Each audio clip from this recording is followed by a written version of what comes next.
Welcome back, everybody. It's the Film Tangents podcast. Before we started recording, Edward and I were talking about. Yeah. Edward and I were talking about people we've known from our past and wondering whether we may be on their kill list or not. On their two kill, two hyphen kill list. It's fun to ponder that, like who out there wants to murk my ass. Let me ask you this, Edward. Do you think if there's like someone out there that just hates, if you had to think of the person out there who probably just hates your guts the most, do you think you could come up with a name like pretty quick? Yeah, I think so. That was quick. Yeah, I think so. I think if they are still holding on to that, then I might be able to think of it. It would be a long-standing thing. Grudge. Yeah. There was this girl. Apparently, I sort of in sophomore year of high school, I kind of made fun of her in passing. Or like just some. I think I probably did it in jest, but you're in high school, you say dumb things. And then she spent like the entire second half of high school just giving me bad looks. And, really? Yeah. And then I did not really remember. So I was always kind of like, I wonder, what that's about. And then finally one day she was like just dawned on you? No, she like told me because I guess I think she was waiting for me to ask her what's up, and I never did because I was just like, like, whatever. Cares? Yeah. It's too much energy to confront this. Yeah. But then we had to do a group project and she was like, you made fun of me like 2 years ago. And I was just like, oh, okay. Alrighty. But at that age, I don't know what I said. I can't remember. Like what I said when she confronted me about it. I probably didn't apologize because you're all too cool for school at that age. But like, well, it sucks for you, lady. Well, I am she does have me to thank for her current husband, though, in a weird. Life is weird. Life is very weird. I think. Because in high school, my buddy and I would go to these parties, and there was a third wheel that we would bring, but he only was allowed entry because of us. Well, slowly, he became more of a fixture, not a fixture, but he got more in with the people that would go to these parties until he was more a part of that friend group than my buddy and me were, than my buddy and I were. And then through all of that, he met this girl and they're married now. So really, they're married. Yeah. So if you're listening to this, yes, I may have made a mean joke sophomore year of high school, but I also may be responsible for your current your husband. So how's that for funny? Yeah, isn't life funny, Edward? I have to say the obvious with this intro conversation, and it is that this is very topical to this movie that we're watching, that we're discussing today. Yeah, I thought the same thing. Yeah, like I'm guessing that this wasn't planned on your behalf. That it kind of came about us like by happenstance, but it is very like topical. What we're here to discuss. Yeah, for real. Well, I won't be talking about the worst thing I've ever done. You'll have to take my word. You're gonna have to pay for our Patreon to get access to those stories. Yeah, Film Tangents After Dark. I actually would love to do like one of those if we had the bandwidth. I'm drinking the Topo Chico, dude. I'm actually pretty into these Topo Chicos, like hard ciders. Pretty good. I have to say that my ranking so far, I've become a hard cider connoisseur. Just because I keep trying a bunch of them out. I have to say that the long drink is still undefeated, but Topo Chico is number 2. Okay. Second best that I've ever had. Pretty good. I'm drinking the signature margarita real lime juice version of it. Although I drank like a strawberry one the other day that was better than this. Yeah, Very go on. nice. Very nice. Yeah, I last time I drank margaritas, I think was last 4th of July. Our friends from Texas, shout out if they're listening. They know who they are, but our friends from Texas came up to party, and those Texans, they make a pretty mean margarita, and Yeah. this was a margarita glass full of tequila with a squirt of lime in it. That's how you make a Yeah. margarita, right? Yeah, right? Yeah, And it some just punches salt you on in the the rim. face. Yeah. Just drink all this vodka. Tequila. That was the drunkest I've ever seen my girlfriend, I think. Really? Yeah. But she'll tell you that too. She's a big margarita fan, and she was like, "Oh." Really? That's how you get her. Yeah. Well, we won't be talking. Yeah, well, we won't be talking about the worst things we've ever done, and I can confidently say, I've never done anything. I've never almost done anything as bad as Zendaya did. Almost No. did. No. I can confidently tell you, I don't think I've done anything as bad as what the other three said either. No. I don't No. think so. I've never used I don't anyone think as a so either. meat shield. I've never No. never so. cyberbullied anybody. Yeah. I mean, Barely I've online, probably so. said "fuck you" to people I didn't like online, but that doesn't really count. Yeah. And then I Yeah. definitely haven't locked anyone mentally disabled or otherwise in a closet for any long Right. period of Yeah. time. Yeah. And they're all kind of assholes, aren't they? Yeah. It's one of those things. I mean, I'm not saying, like we've all done things we're not proud of, but if you asked me what's the worst thing you've ever done, the answer doesn't jump to me. I'll put it that way. It's like I would have to Not. think. Same for me. Like I really would have to. Like it's same for me. Yeah. Yeah. I can't think of it. What we're trying to say is this show should be called Saint Tangents. Yeah, it really is. Like it's like two saints, something like that, dude. Yeah. Tangents, something like that. Yeah. Just a couple of cool dudes that respect other people's liberties. Yeah, Anyway. dude. But I can tell you one of the worst things that a former coworker has ever done. Good word, good word. Coworker, to mean me, to mean Jake. Yeah, my coworker. You're right. So the coworker is Spider-Man.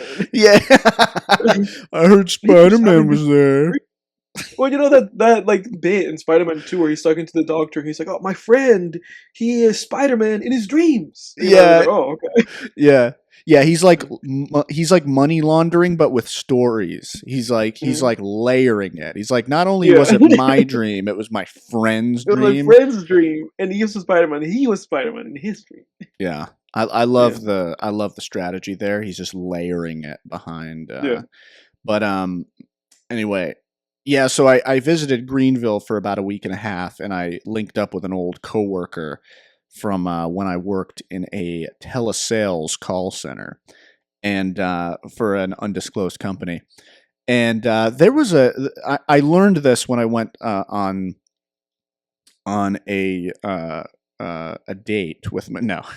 I don't know where my wording was going there, but it sounded like the next natural word was date. When I hung out with my former coworker, he told me about one of our other former coworkers. For the story, we'll call him Jimmy, like Slippin' Jimmy, because that's befitting. Jimmy McGee.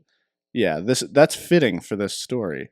So Slippin' Jimmy, when he worked at this undisclosed company, this telesales on the sales floor, he was a rock star. He was a legend on the sales floor. When you first start, you're like, oh man, he must be just such a great salesperson. I want to learn from this guy, and then you listen to his calls and you're like, well, he's a decent salesman, but is he really that much better than me?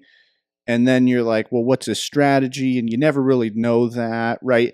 But then when you're there for a year, you realize the really good people are the people who cut corners, not necessarily by breaking the rules, but also just by working smarter, And Right, I won't right, bore you with the details of that, but there's just ways to work smarter that get you the results. You can only like cold call so much. Um, you know what I mean? Like you can only bootstrap it so much. You can only pound, swing that axe into that tree just so much. You can only pound the pavement so much in sales and still be able to sell a good amount. But if your sales goal is high enough and companies jack these sales goals up really high, and if you want to make really good money, you got to learn how to work smart too. There's tricks and things like that. So you realize like, right. oh, these people aren't really that magical. Well, let me tell you about Slip and Jimmy. Slip and Jimmy, it turns out, for years, what Slip and Jimmy had been doing, was he would have a calendar date set for every customer that he sold. Because you know what these companies do, these telecommunications companies do, is they give you, what do? They give you a low price for that first year, and then they raise your rates of the years to come, Yeah, right? the usual trick. Well, here's what Slip and Jimmy would do. Slip and Jimmy would have a calendar date set for when his customer was almost at their 1 year. Then he would Mhm, call them and say, hey, he would call them from his cell phone so the call wasn't recorded. And he would say, mhm. hey, your promo is about to expire, so I'm going to set you up with a new account so you can keep getting the same rates. Now, of course, this is strictly, I don't need to state the obvious, but I will anyway. This is does not want you doing this. So Right. then he would call them from the actual sales dialer to get that sale on recording. And because this Slip and Jimmy had been a supervisor before, Slip and Jimmy would just remotely switch the existing equipment over to the new account so there didn't have to be an installation. So this guy had been doing that for years there and making money hand over fist. And when I asked my coworker if he was pressing charges or suing him, no. So my coworker and I are like, it makes you want to go back and just not have any integrity because the dude Right. kept every cent he made. You know what I Yeah. mean? Because it's one of those things where I guess it's, like, always easy to just sweep these things under the rug, right? Yeah. Just be like, like, he did the thing, and I guess he made some money, but we also made some money, so I guess, like, let's just call it even, leave, you're fired, Yeah. you know? Well, you can see if you've ever worked in sales, you know how these things get swept under the rug because sales, it's like a sales a sales organization is like a fucking pyramid where you have your sales team and then you go up, you have the supervisors, you have the managers. And if you go all the way to the top of the pyramid, all it is people at the top shouting down to the next level, where are the sales?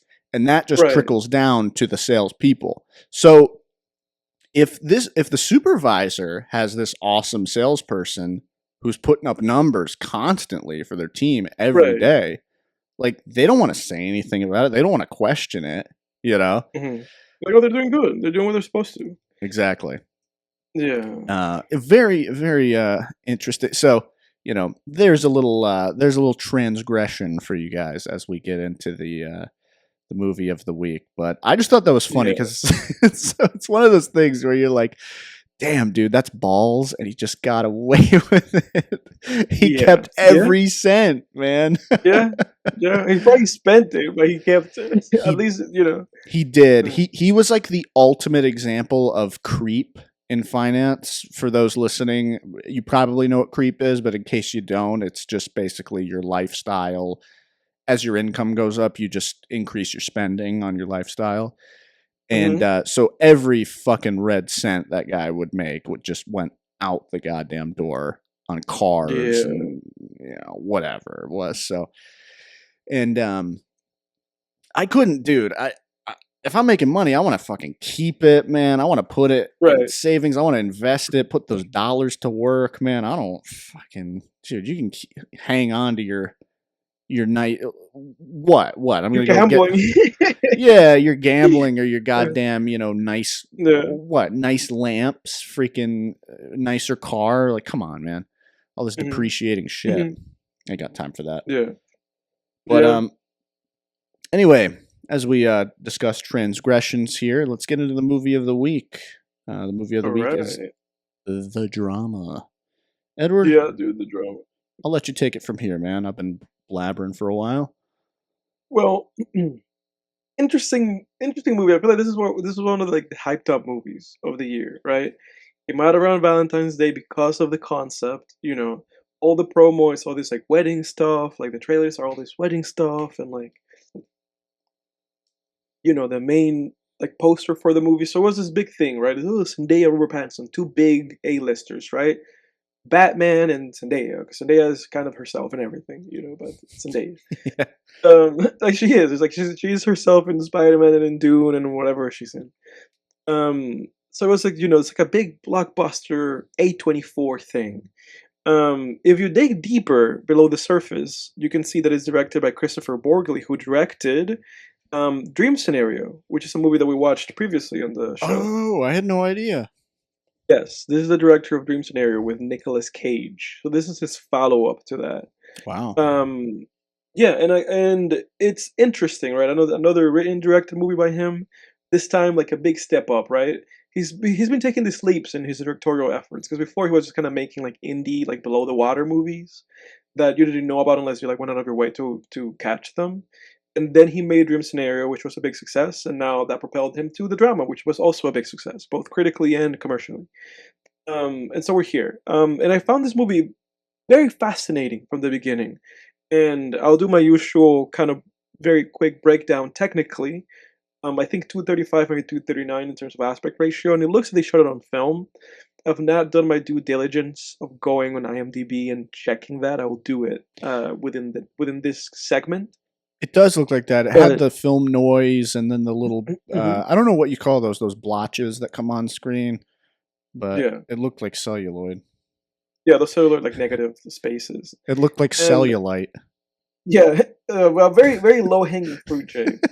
But yeah, and even after the movie ends, like in the credit sequence after the final song, there is like a film sound, like a film of like a rotating, like projected film.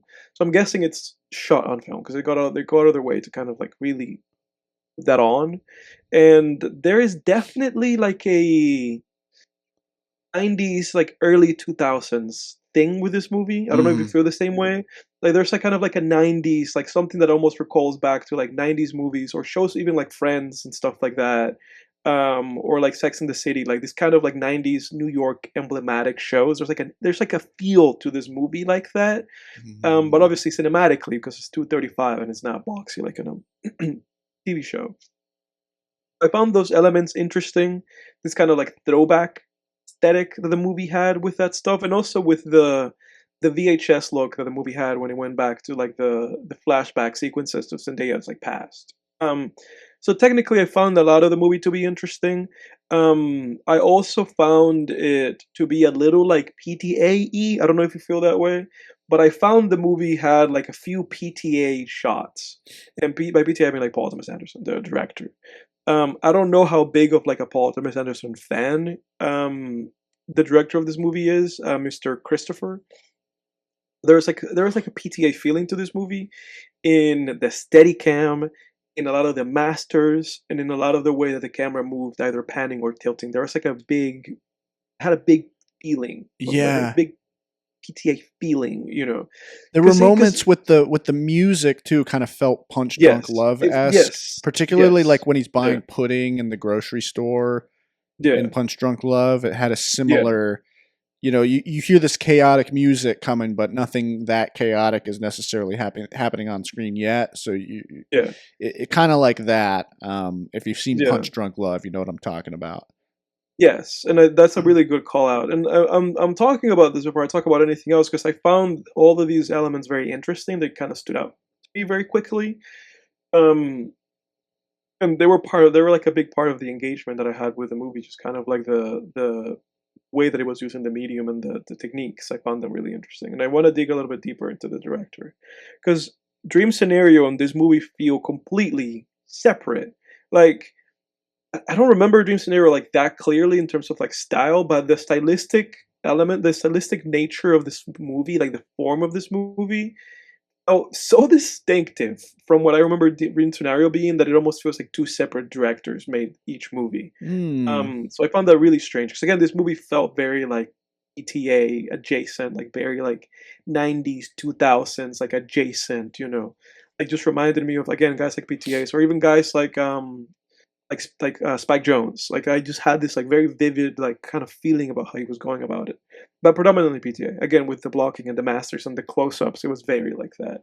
Yeah, I would say a piece of DNA that this movie, now that you bring up, I didn't realize this was the guy from the guy who did Dream Scenario, but one piece of DNA that it definitely shares is the way those vignettes feel. Those quick vignettes that kind of pop in felt Yeah, very similar to the little yeah, actual dream scenarios in dream scenarios. yeah. Um, It felt like a motif, especially because in mhm. this movie there's also like a nightmare sequence that Pattinson has. Exactly. Yeah, and Yeah. the one part of dream scenario, the only one I can really remember is the part where he kind of walks into a room and he's doing like a dancing monkey kind of thing, Mhm. where he seems to be imitating one of those monkey symbol toys or something. And Yeah. there were lots of moments like that in this movie that felt a lot like that, where you kind of go, "What the fuck?" Or during the Yeah. wedding massacre vision that he has, or Yeah. Yeah, for or sure. in the little. I liked the little cutaways in this where it ends up just being something that they imagined, like Mhm. something that he or she Mhm. wanted to happen. Those were kind of Mhm. cool, Those were interesting. and those felt similar to Um, Dream Scenario. But yeah, for sure. And then moving away from the technical elements that I found interesting, I want to go into positives that I had with the movie. Um, I thought the performances were good. Weird performance from Robert Pattinson, I have to say, like a weird performance. But I guess we can talk about that later. yeah, But I thought everybody was good. I thought that his friend, Robert Pattinson's friend, I forget who plays his friend. Let me look him up real quick. His name is, and I know I'm gonna butcher this, but his name is Mamodu Ati. I think that's his name. yeah. What have I seen I him thought in? I've seen him in something else. I thought he was really good. He was. Let me see. He was in a movie called Underwater. I don't know if you've seen that movie. Oh, I have seen Underwater, but I think what I recognized him from was the show Archive 81. That Oh, that's what I recognized him from. Yeah. yeah. But I thought he was really good. I thought Zendaya was good. Like I thought Zendaya gave like a good Zendaya performance. Yeah. And then I thought that Alana Haim was good. From Haim fame, and also from two PTA movies because she's in Licorice Pizza and she's also in One Battle After Another. I thought she was good in this movie too, She acting was as like a gr- weird. she was Go great ahead. as just this spiteful person, man. Yeah, she was great. Like I thought she was really good. Like in this, like it's interesting because she's somebody who doesn't have an acting background, but she does play this, like you said, kind of like spiteful, almost like Karen esque like character. I thought she did a really good job with her role. Um, and what else? I also found the beginning of the movie very interesting, where they have that kind of they have that how they meet. We see how they meet. And Robert Pattinson is like, oh, he catches the book she's reading and he looks it up. He's kind of like creeping a little bit, Hmm. but he makes it happen and he owns it. And I found it interesting that how they introduce the hearing element with her, because there's a few instances in the movie, and they do this at the very end too when she walks into the burger joint. There's a lot of instances where they show her character and they remove the sound, and I found that Yeah, really cool. that was And cool. they did that. They did that there, and they did that at the end. Just to kind of have. It's interesting because a lot of the times in movies you'll have like a character's theme. It's like, oh, this is this character's theme, and it plays like during like a very emotional or like a very beat scene for that character. Hmm. And for her, it's like a lack of. It's like there's a lack of theme with her. There's silence, and I found that interesting as a device. So we have their meeting, and then we have this thing that happens in the movie where we have the two main characters talking to their friends about stories of how things they've done in the relationship, right? As they're trying to like write their vows to each other, and or not their vows, but their whatever their speeches.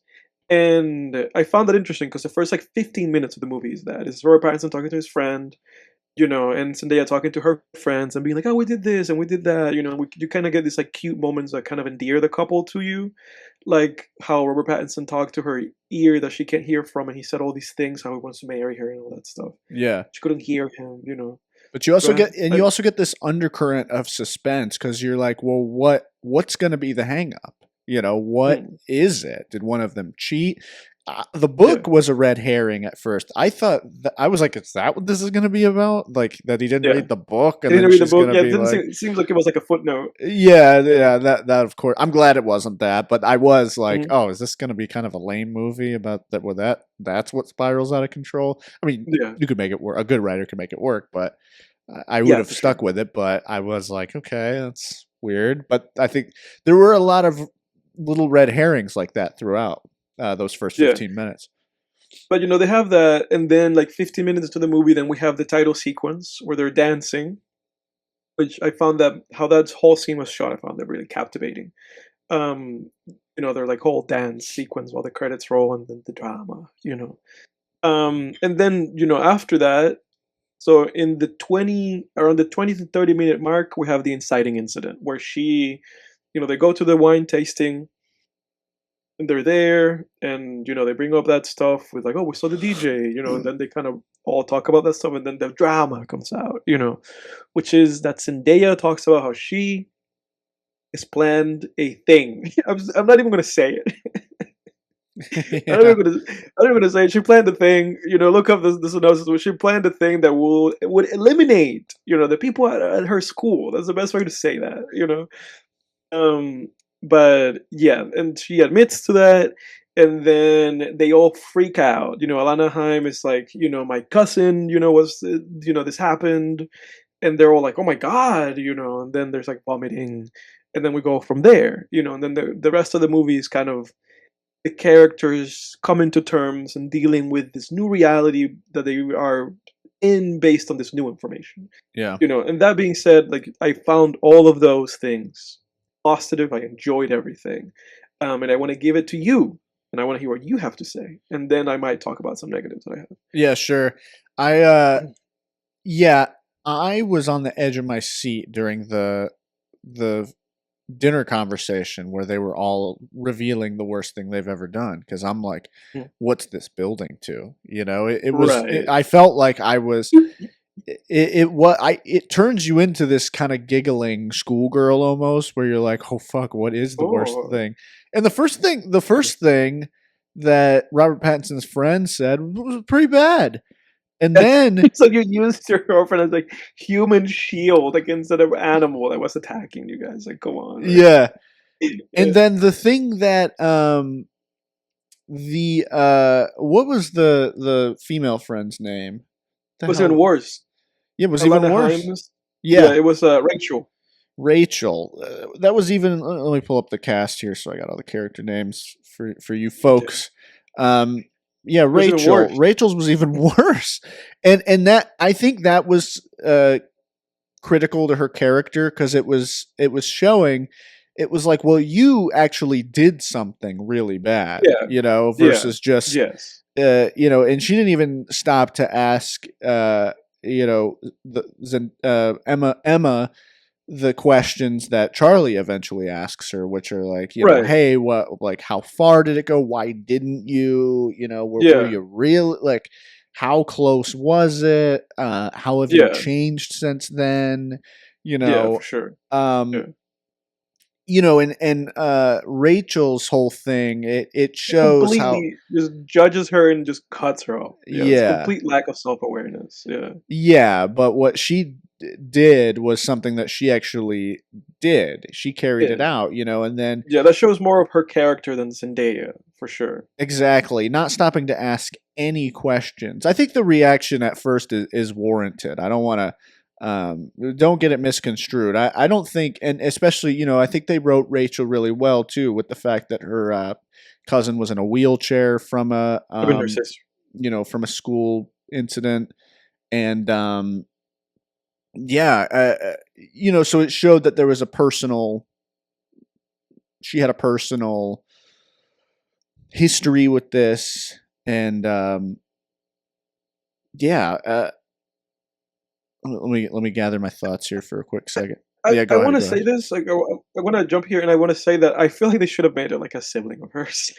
Like they should have made it like her, like a sibling. Like I feel like they should have made it like a little closer to home than just her cousin. Mm-hmm. You know, that's just me. Like I thought that would have hit a little bit harder, and it would have like justified her character a little bit more Mm. in her reaction, and just being like, "Oh, my cousin," and it's like, "Oh, okay," but it's like if it had been like her brother or her sister, and maybe she just didn't go to school that day, but it's like I get the point of being the cousin, like I get it, but part of me wishes that it would have been a little closer to home than their cousin. Yeah, I totally see your point, and I know the argument against it, but even then, like yeah.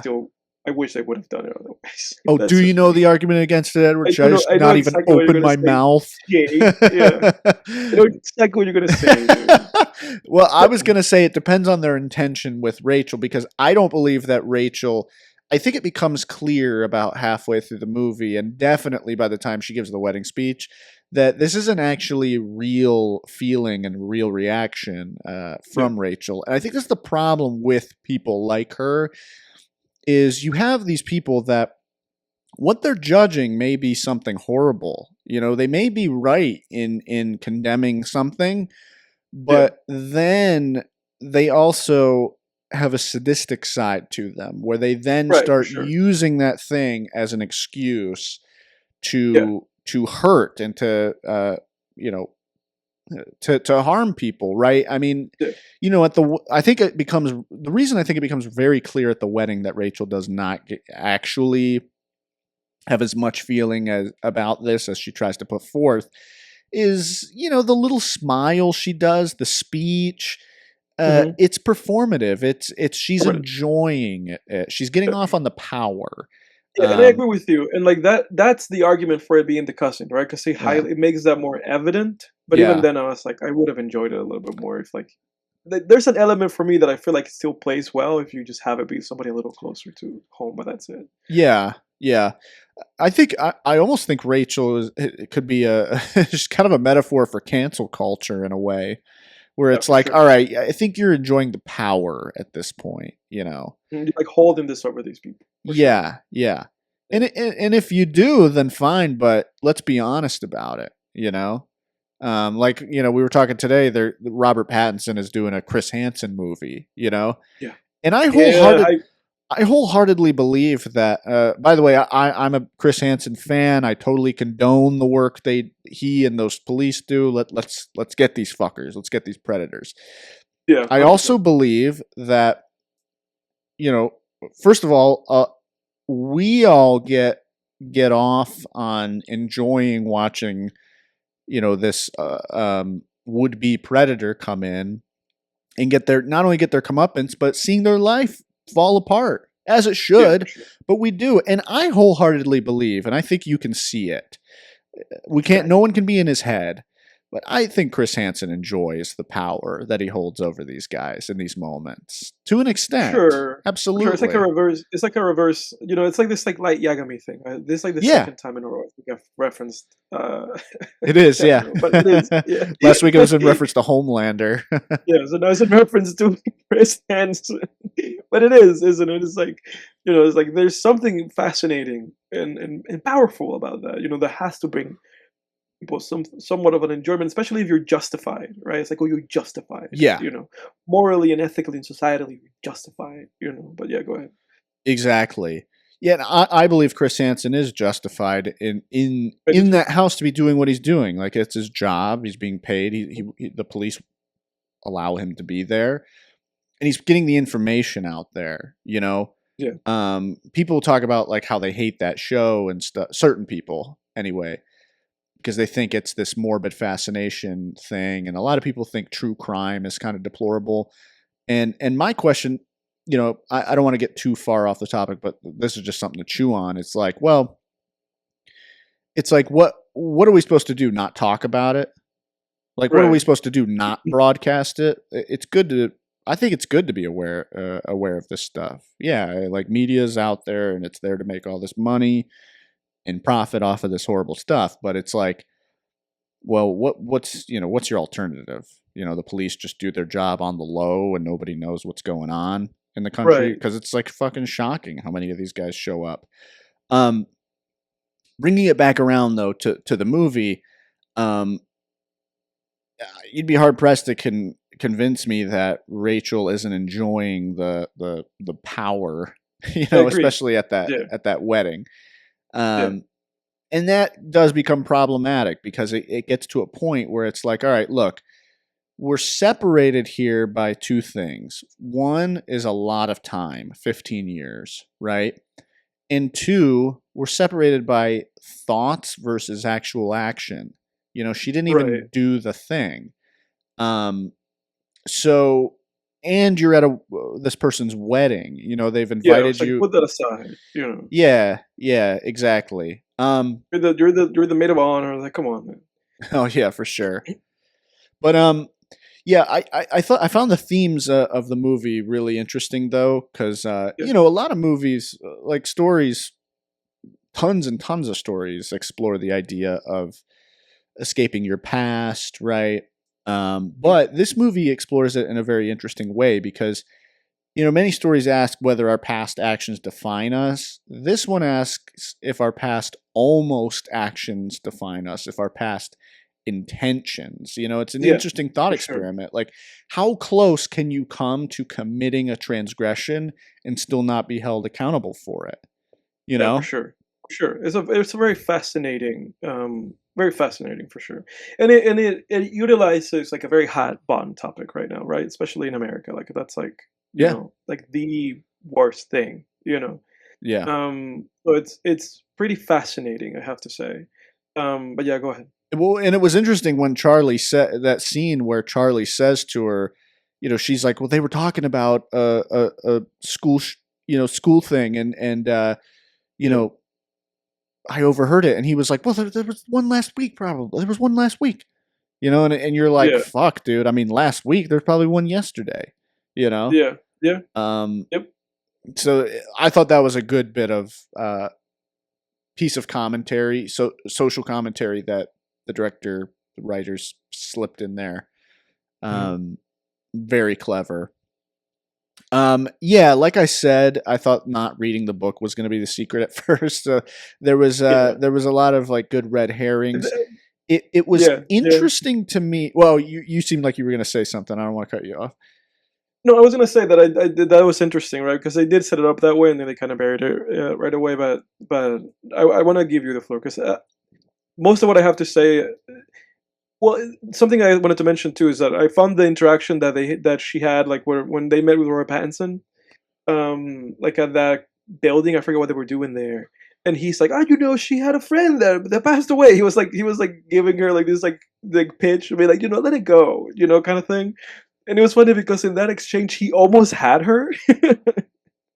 Like he almost was like, "I got you," But then he said the words, "Isn't that interesting?" And she was like, "Interesting how?" Oh, to And then it's like, Rachel. yeah, and then it's like, "Dude, you were so Yeah, close." Like you yeah, were so close. that's right. Yeah. Yeah, I do remember that. Yeah, Yeah, that. that was funny. Like really good, like dark humor in this movie too. Like when they go to the photographer and she's like, "We're gonna shoot your grandparents, and then we're gonna shoot your parents," and then it's like, "Oh," and every time there's like a boom, like because Oh, dude, another that specific, was great, man. When the photographer, then we're gonna shoot you, then we're gonna shoot yeah, both of you, then we'll shoot your yeah. parents. And you're like, The oh whole time there's like fuck, somebody taking like photographs, so there's like this continuous like fucking which brilliant. again, to kind of further cement my whole PTA thing, it really recalls like that scene in Boogie Nights when they go to see Doctor Octopus, and the whole time there's like a guy shooting like firecrackers, like Oh yeah. there's like all these explosions in the background, and every time the characters are like Wahlberg and John Stratton just keep getting like jumpy, Yeah. This reminded me of that. Dude, I like it, there is so much like PTA in this movie, like it's insane. Yeah. Most of it is just like visual references, but even that was like a very clear like reference. But yeah, really fun like dark humor in this movie. But that's it. It was great. I thought it was interesting how Emma admitted to almost being a school killer after Charlie admitted to brutally cyberbullying someone in school. Mhm. That was very interesting to me. Yeah, right. Because it's disconnected. It's like, oh, dude, you were doing something to somebody that people were doing to her. Exactly. Which led to this behavior or this like ideation that she had. Yeah, I want to go back and watch that scene again and pay more attention to like different characters' facial expressions because I wonder like Mhm. what her facial expression is when he's talking about that. Yeah.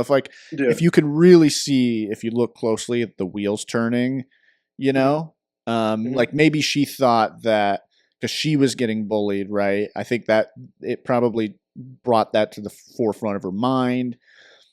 Mhm. Like maybe if he had admitted to something else and didn't that wasn't bullying related, she may not have even thought of that. Honestly, she may Yeah. have thought of something bad that she actually did. Right? Yeah. Yeah. I don't know. Even though Rachel's thing was also bullying, so I don't know. Yeah. Who knows?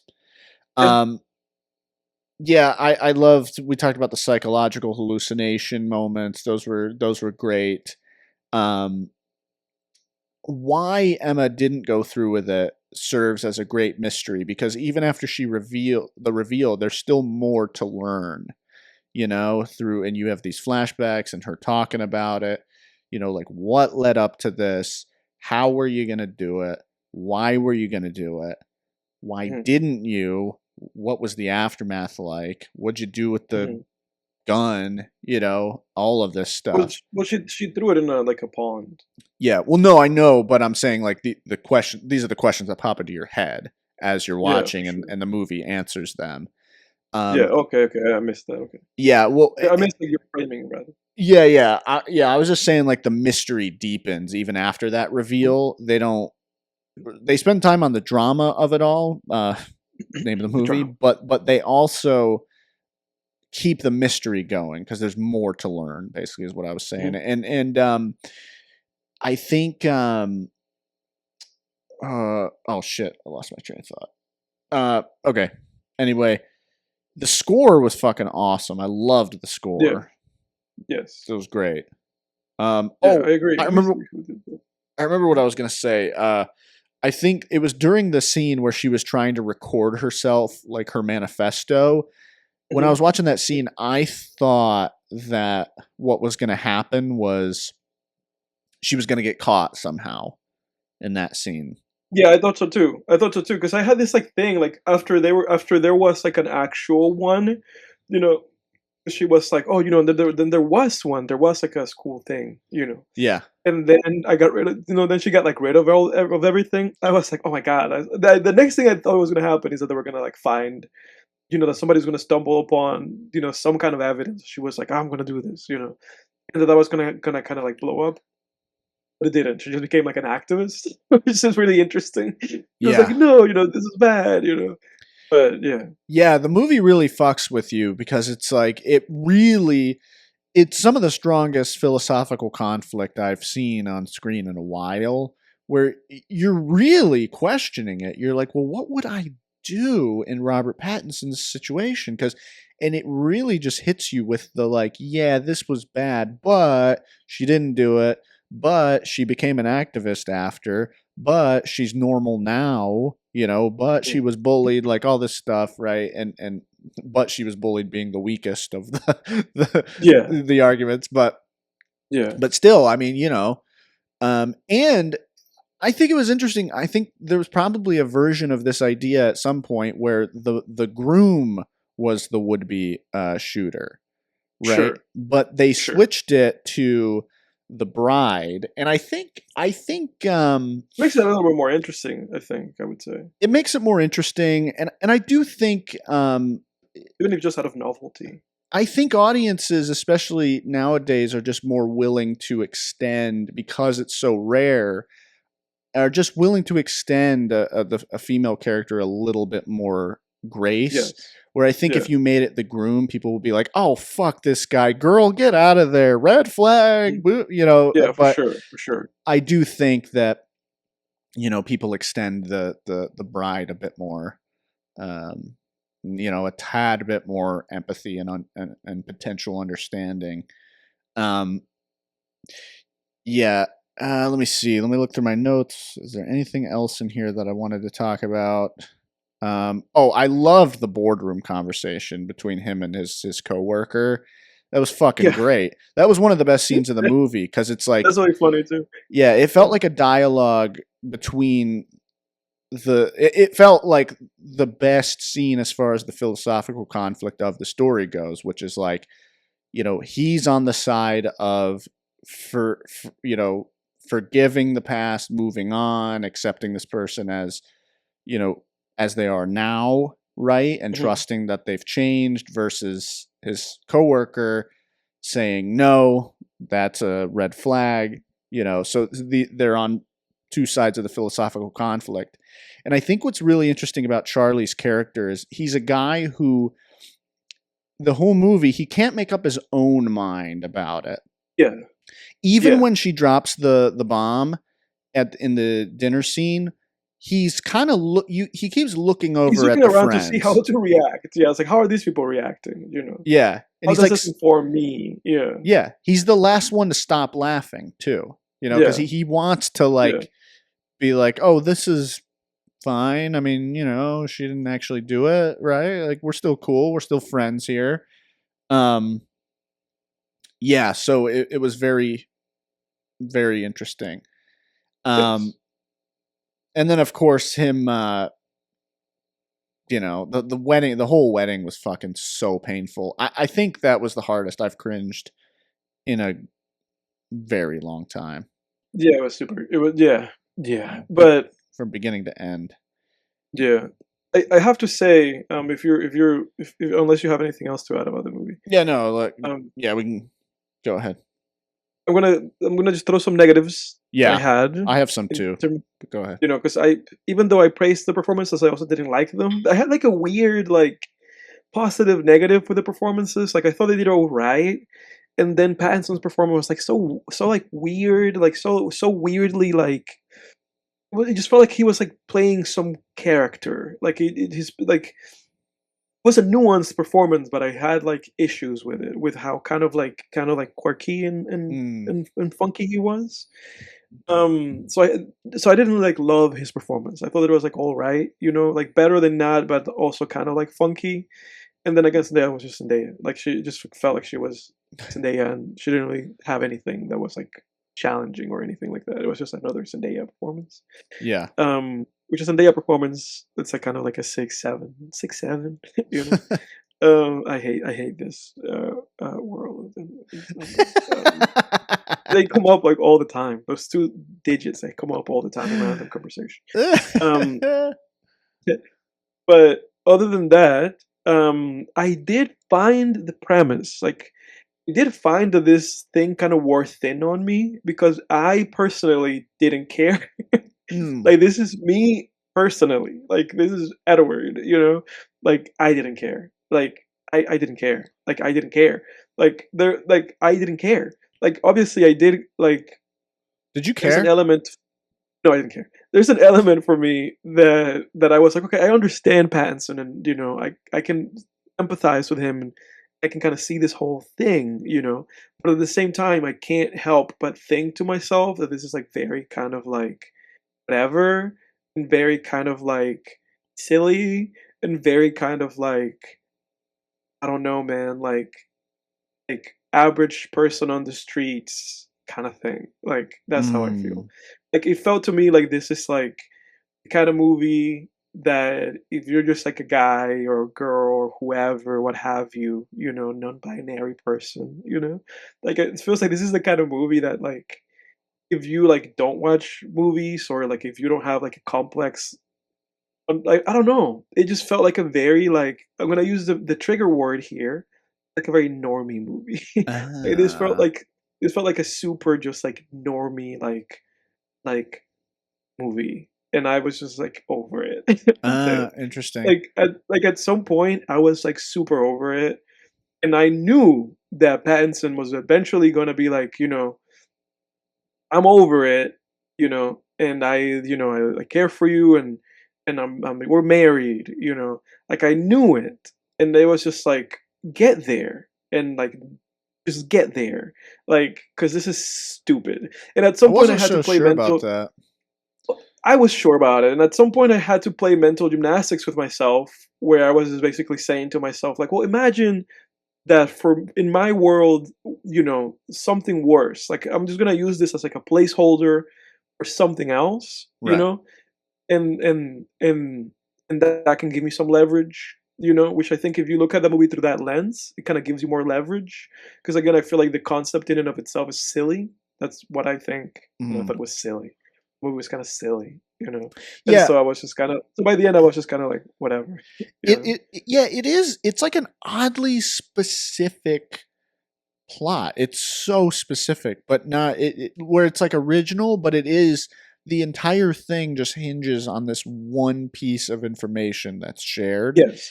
But for me, that was the fascinating part where it was like you could hear this one little piece of information. It's something that didn't actually even occur, Right. that just occurred inside someone's head. More or less, she did have the gun. She did. It's not like she just sat around fantasizing about it. Like she had physical Yeah. plans, she had Yeah. physical preparations, let's say. Um, I found that aspect of it very interesting, but I can see how some people it would wear thin on. But yeah, I just found the constant conflict, this whole feeling of like, what do you do? You know, I gotta say, Zendaya's little mental image, where the next morning she wakes up and you think it's an actual scene, but it turns out to just be her imagining things. But she imagines uh, Charlie's friend telling him, "Dude, just don't even go back to the apartment. Just Mhm. just hop on a plane, Mhm. go. I'll get your stuff." Like whatever he said, and I remember just being like, "Yeah, do that." Yeah. um, No, dude, I didn't.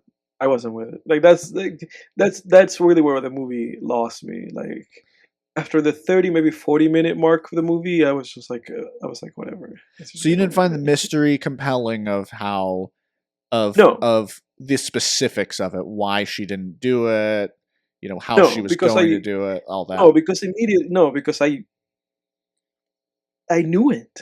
You Like didn't know she would become an activist, though. You didn't know why no, she didn't go through with that it. was funny. The fact that they kind of did that was funny. So Yeah, I found that interesting. But everything else was just kind of like, of course, yeah. because like the movie in and of itself is almost acting as like a thing for people, right? Like A thought experiment. well, not well, a thought experiment, yes, but also like a bridge, right, for people to be like, this are the things that can happen. How like a teenager or what have you can become like radicalized and have this kind of ideations. There's this Ah, kind of like this is kind of like this the how it happens. And because of that, like it just didn't move me. Because I was just kind of like, of course. yeah. I don't know, man. Like I don't know if I'm coming across with it, but it just felt to me like I was with it from the beginning, or like from the second that it came out, it came across. I was like, I'm with it. Like I'm with it. Like you don't have to tell me why or how. Like I'm with it. Yeah. Like and I don't care. Like, Yeah. I mean, yeah. fair enough. I Yeah. I found it stayed compelling for me. It I will say, now that you bring it up, though, I think the way I think it actually was kind of weak how um the reasoning they gave for her, or kind of lack thereof, of becoming a potential uh school killer, because it's like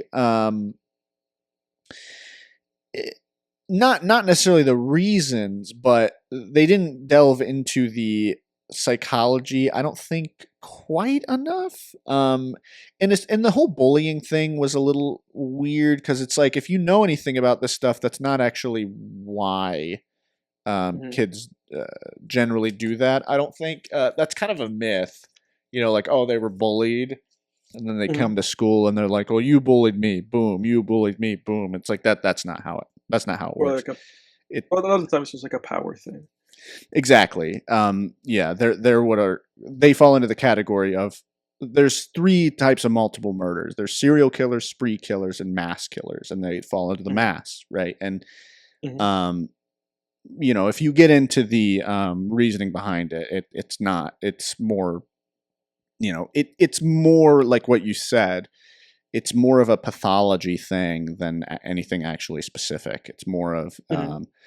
they have grievances, but it's more so with society than with like some, individuals. Live in a society, Right. dude. Yeah.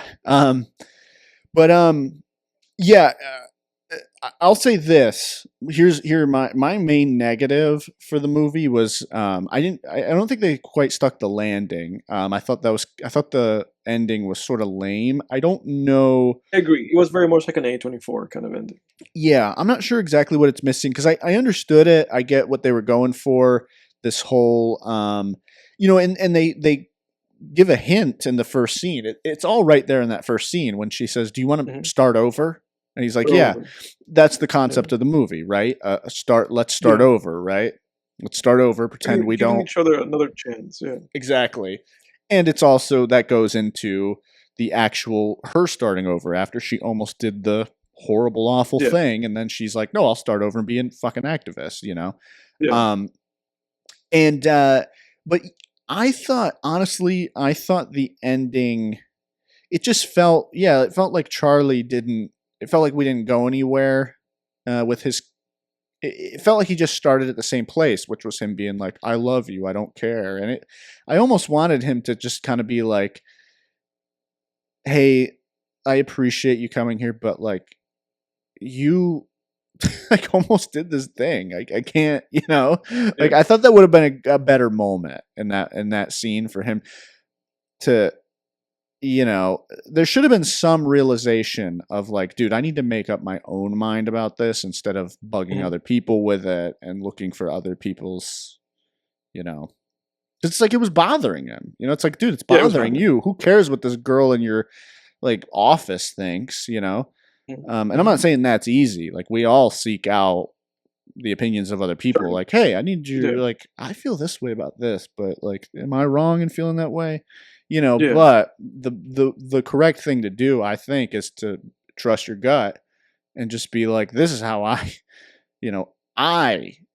can't live with this. Who cares if someone else would be able to or not, or I can, Right. But Yeah. um, so and he sort of made that decision, but then you have like the headbutt, and then he leaves, and then it's like, well, Mhm. where are we going now? And then they do like Right. this whole start over thing, and you're like, okay, But yeah, Jake, it's kind of a romantic movie, it has to end with this meet cute, like, we're gonna give another chance to each other. yeah, yeah, Yeah, exactly. to me, it was kind of whatever. There was a point in this movie, like 15 minutes in, when they were doing the dance, where I was like, "This movie can only go down from here."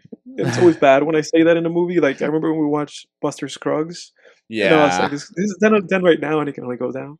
That's how I felt about this movie. I was like, "Oh god, this is 10 out of 10, and it can only go down from here." And Interesting. it went down, man. It went down. Well, how Um, far down did it go, Edward? What would you give this movie? on 6 to a light 7. I don't do this on purpose. I don't mean to say those two numbers next to each other. It just is what it is. Hmm. Um, strong 6 to a light Edward, it's, 7. it's all in your head, man. No one thought of that I until know. you said it. It's all in your I head. know. I know. But I have to ease my own psychotic thoughts. uh, I would give this an 8. I would Mhm. have given it. I potentially could have given it a 9 if they stuck the landing, but it was lame. The ending was lame. Very lame. Yeah, Felt yeah, easy, lazy. I almost thought it yeah. was about to end when like right when he gets back to his apartment and he's all bloody and it was so And he plays this quiet song. and I was Yeah. like, oh my god, is it going to end here? Yeah. and then it doesn't. I thought so too. But Yeah, I but thought. it might as well Yeah. have, because then their little Yeah. thing in the fucking restaurant didn't do much for me after. So Well, Jake, it plays in threes. You know, they did it at the beginning of the movie, and then they did it in the middle, and they did it in the end, and it's like, that was the third time. yeah, it's just a lazy. It's one of those lazy endings where it felt like they couldn't think of anything else, so they just ended it. Yeah. There's like certain, as much as I love them, there's like certain Stephen King stories, short stories like that, not novels, but short stories where the story will end with like someone starting to get chased by the monster or something, and then it just ends. And you're like, what the fuck, you know? And it's like, well, I guess. I mean, It's I over. thought there was gonna be more, but It's over. Don't think about it. yeah. But Yeah. yeah, 8 for me. Yeah. 6 for me. Cool. Well, let's do our recaps and get on out of here. All right. I can do mines pretty quickly. If you're down. Yeah. I've only listened to Schoolboy Q since our last podcast. I listened to Oxymoron, I listened to Blank Face, and I listened to Crash Talk, and I will not listen to Blue Lips. I call it that because Okay. I feel like Schoolboy Q kind of peaked with Oxymoron in 2014. Like I think that's like a really solid like mid 2010s like hip hop record. Like I really do. Really great production, really great like kind of like flows from everybody. Great features with J Rock and Kendrick Lamar and 2 Chainz and Tyler the Creator and Raekwon and ZZA. Like great features, you know. Almost top to bottom, great songs. Gangsta, the first song there is great. Collard Greens with Kendrick Lamar is a classic. You know, it's like Studio with what BJ the Chicago Kid, exactly. great. Yeah, Studio with the Chicago Kid is great. You What could They not Want with get 2 Chainz is great. away from that song in 2014. No. Studio. Yeah. The Raekwon Blind Threads song is great. It's like it's good song. This is a good album. And in retrospect, like it's funny because when you go to Blank Face, which is a 2016 album, his follow up to it, it says on the description of it on Apple Music says that on the gritty star-studded Blank Face LP, Schoolboy Q is at his very best, and I disagree with that because although Schoolboy Q himself may be at his very best, this is flooded with guests from Jadakiss to Kanye to Ben Staples to E40, and they all suck. Like they're all terrible. And most of the songs are just like overly ambitious, like whatever. This is a whatever album. I'm never listening to this again. This is whatever. You're telling me And E40 didn't give a great no, feature? it was terrible. It was a terrible corny feature. Yeah. And then with Crash Talk, it was just okay. Num Num Juice and then Dangerous with Kid Cudi are the best songs by a landslide. Yeah. And then everything else is just whatever. I like the one with 21 Savage on there, Floating. Right? Floating's okay. It's like it's too repetitive. It's too like floating and floating and floating. It's like whatever. Yeah. Like I never liked that song. It's too poppy, too much of like a pop song. Whatever albums from Schoolboy Q, just whatever, like middle of the road. Oxymoron to speak. I'm not gonna bother with Blue Lips because 2 albums back to back, it was just very underwhelming. So I'm gonna call it that. If you want to listen to Schoolboy Q, listen to Oxymoron. That's it. Next, I'm listening to Selena. Oh, okay. Yeah. She passed, right? Yeah, Selena? she was the Mexican cumbia artist. It was like tragic, right? What happened? Yeah, Wasn't she it was murdered like or something? by her stylist. Oof. Damn. Yeah. I watched a movie about her with J-Lo played her, I think. I remember. Yeah, that movie tells the whole story. Yeah. But it was a long time ago. It was like one of our teachers just threw it on because they didn't have a lesson plan. It was like it was our Spanish class. They were like, yeah. All right. Well, I'll go through my movies for the week. Hang on. My dog's barking. Yeti. He barks like loud enough that I could hear him. So, Yeah. woof. Great Pyrenees. Yeti, come here. Come here, buddy. What happened? What happened? Ambulance go by? What's that? Yeah. Good boy. All right. He's quiet now. Okay. Watched a few movies. I watched Roofman with Channing Tatum. Gosh, that's another one of that's another dude. That's another one that I had on the podcast. Oh shit! Okay, I'm not even lying to you. That's oh, fuck, man. Man, look, man, it's right here. It's caught stealing and Roofman. Dude, I shouldn't show you this. I shouldn't show you this list because I feel like you're like getting ideas. You're like, oh, let me just watch the movie the guy got in there. I swear to God, I did not see any of the other ones when you showed me last. This was just a movie I threw on. I was visiting family, and we threw this on one night, and it was great. Roofman was awesome with Channing Tatum. But it is. Really liked it. 8 out of 10. Who directed that? Direction Friends, the guy who directed The Place Beyond the Pines. Yeah. This was a great, and Blue Valentine. You asshole, man. Just watching fucking movies that I had planned for the show. Yeah. I'm so sorry. Yeah, Roofman was great. Really loved that. Great Channing Tatum performance. Kirsten Dunst. I love Channing Tatum. Like, Channing Tatum, I feel like we don't see as much of him these days, and I miss him. He's a nostalgic actor. He's another one of those actors like Philip Seymour Hoffman, where when I see him, I'm just like, oh, it's that guy. Yeah, all right. You know, like, because I think of great movies, you know. But yeah, it was great. Perfect blend of comedy, romance, crime. And it reminded me a lot of Catch Me If You Can with Leonardo DiCaprio. Very similar to that movie.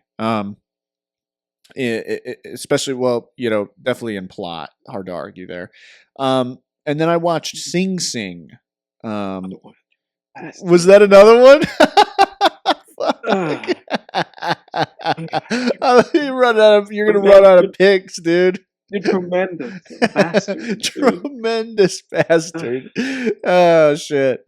Well, you'll be happy to know that Sing Sing was incredible. 9 out of 10. Of course it was. Of course it was a great movie. Oh, it was so good, dude. I got emotional, man. It was You're gonna have to find new movies, man. Yeah. You're gonna have to make a new list. Yeah, while not quite on the level of Shawshank Redemption, it was close. It was so good, man. Great, prison film. I don't know if it would. I may have overrated it. Like, I gave it a 9 out of 10. It might be an 8, just because I don't see myself like returning to this movie a ton. So it might be an 8. I don't know. But it was great, man. It was very emotional. If you wanted an inspiring, emotional prison drama based on a real true story, go check it out. But don't expect. You know, I knew this just from watching the trailer, but don't expect like a prison movie. Like, there's no shankings or you know, any of that shit in this movie. It's very most of it takes place in like a prison drama theater group. You know, so it's very much a drama. So don't go in expecting some kind of like, you know, crime thing or anything. And then, oh boy, we had a little family outing, took Grandpa out to see the new Star Wars. This is the story of Star Wars. Did you really? Yeah, the Mandalorian and Grogu. Mandalorian and Grogu, man. And I thought this movie, when I went into this movie, I thought it was going to be, I'm surprised. Like, I thought it was going to be pretty average, and it turned out to be way fucking worse than I thought it was going to be. Did you like that? You thought I was building up to something good there, but it was was actually bad. No, it was, dude, 3 out of 10. So bad. Wow. Horrible. Horrendous. I don't know what the fuck, like, what has Star Wars become? It's so, Star Wars hasn't been shit for a while, but there is, my review of this movie was Men in Black 5. This was Men in Black 5. It's just a bunch of fucking Men in Black alien little green men characters, the whole movie. All the monsters, all the aliens look like fucking Men in Black, the Men in Black monsters. And dude, there's this scene where, you know, the guy who runs this gladiator arena, he's like, oh, I've just rounded up all the most dangerous creatures in all of the galaxy. And then you get to the arena and they open the gates and it's like the fucking Monsters Inc. scare floor, dude. They weren't scary in the least. They looked like Monsters Inc. characters. I thought they were about to say like we scare because we scare and like or we scare because we care. And then fucking be like, 5, 4, 3, 2, 1, and then those fucking doors were gonna come down and they were gonna go in and say boo. Like it just was fucking insane. And it made me think back to Attack of the Clones. Bad movie. But you think back to the Coliseum scene in that movie, and it's pretty good. Like they have Anakin, Padme, and Obi-Wan chained up, and then they bring out a monster, one for each of them, to eat them. And like each monster, like they bring it out one by one and the camera lingers and this gate opens and a new monster comes out. And you're like, what's this thing going to be? And the first one's like this giant fucking rhinoceros looking thing. The second one's that weird green praying mantis looking thing. And then the third one's that hyena looking creature. Hyena rat, whatever the fuck it was. And they were pretty cool. It was pretty cool. And that scene had atmosphere and some tension and and good sound design, and the creatures sounded cool and they looked cool. And you look back on that and you're like, Attack of the Clones may not have been a great movie, but there were scenes that had aura. They had some filmmaking. They were kind of cool. And you watch Grogu and Mandalorian and you're like, there's just nothing left, man. Yeah. There's just nothing left. The only good part about that, besides being able to just, go and see a movie in theaters with my grandfather, you're watching Star Wars with grandpa. It's nice. It's a nice little Memorial Day thing. And, like, I'm sure my grandfather was decently entertained. He doesn't go out to the movies a lot, right? So, but we're walking out and I overhear this little kid go, "That was the best Star Wars movie I've seen yet." And I was like, that's nice. I smiled when I heard that. I was like, if children are their only dependable audience left and some children are having a good time here and they leave inspired, like, fine. That's great, right?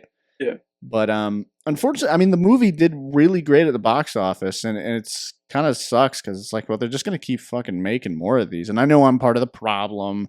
Like we went to see it, but it's like, when are we gonna put our? We did go to see it. Yeah, we gotta put our. Taken Grandpa to go see Obsession, and you didn't. Yeah, it's kind of on you. Yeah, right. Imagine. I do see a lot of excitement this year in particular for original films like that, though, whether it's these horror films. They're making a bunch of money. Yeah. Yeah, Project Hail Mary. Making good money. Yeah. I hope we're moving. That's a sign that we're moving away from the MCU Disney bullshit. Too, man. I do too. I hope that maybe there's like kind of like a little bit of like a 90s revival thing. Yeah. Where it's like, we're doing original IPs and audiences are turning out for them. That's where their money's going, especially in this economy. So let's see. I'm hopeful. We're turning up for one of these movies. So we're putting our money where our mouths are. Yeah. Yep. Expect Edward and I and potentially Jack are going to see Backrooms this weekend. So expect a Backrooms review next week. That would just be the movie of the week, dude. Why not? That's true. Yeah. Why not? Just make that the movie of the week. Fuck yeah. Even better idea. Yeah, man. And then one more I watched, because I'm trying to catch up on all these new, like, there's a wave of horror, of like well-reviewed horror movies that have come out this year. Like I have like a list right here. Like, we've seen Send Help and Bone Temple, and now I'm about to talk about Primate. I watched Primate. But then you have like Undertone, We Bury the Dead, Hokum, Exit 8, Backrooms. I heard a lot about Exit 8. Yeah, and Obsession. So you have this big wave of positively reviewed horror films right now that I'm trying to work through. So I threw on Primate a few nights ago. the killer chimpanzee movie.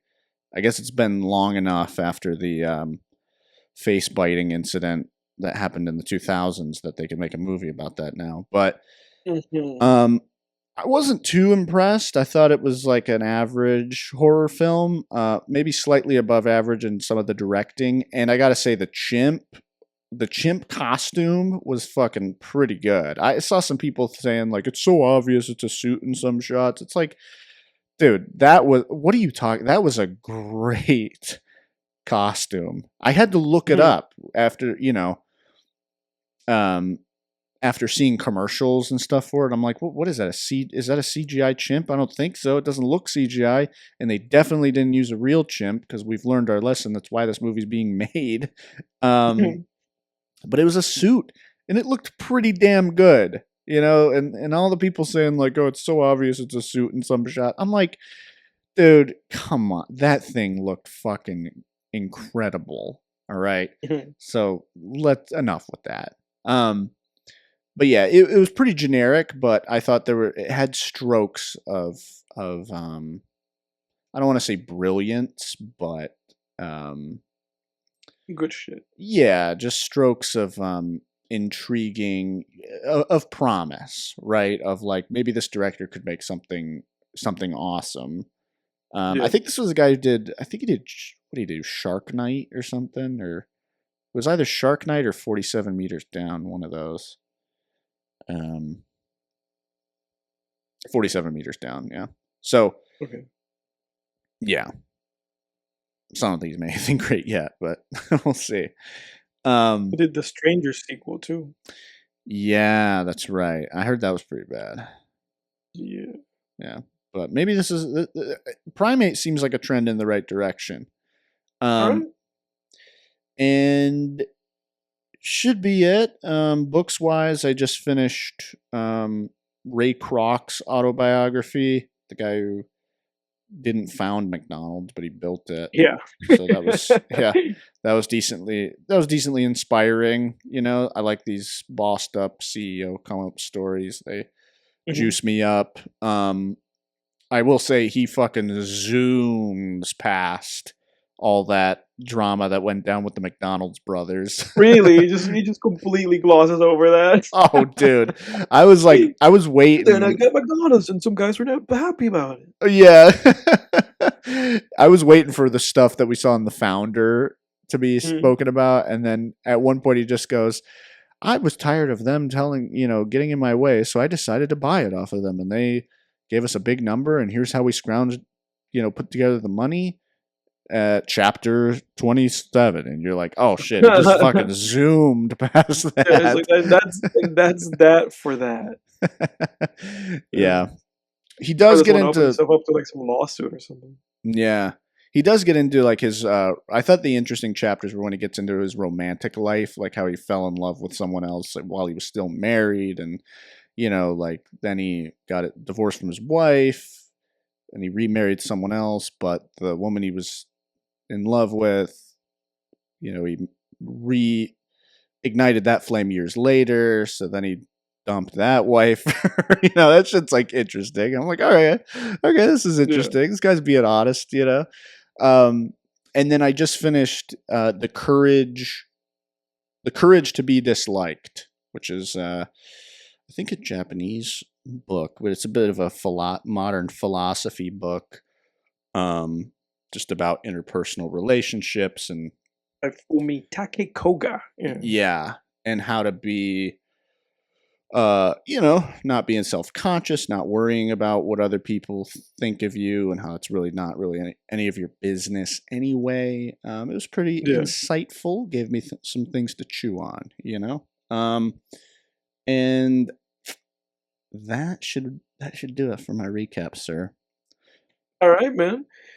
Well, that's it for Film Tangents this week. Everybody be, hyped because I guess we'll be on the toes of, like, a fresh movie that's in theaters. For any of those who like the premieres, we'll have, Backrooms. Yeah. I hope it's good. Yeah. Everybody grab a long rope, tie that shit around your waist, because we're about to venture into the back rooms next week. All right. All right. Thanks, guys. Thank you, everybody. See you.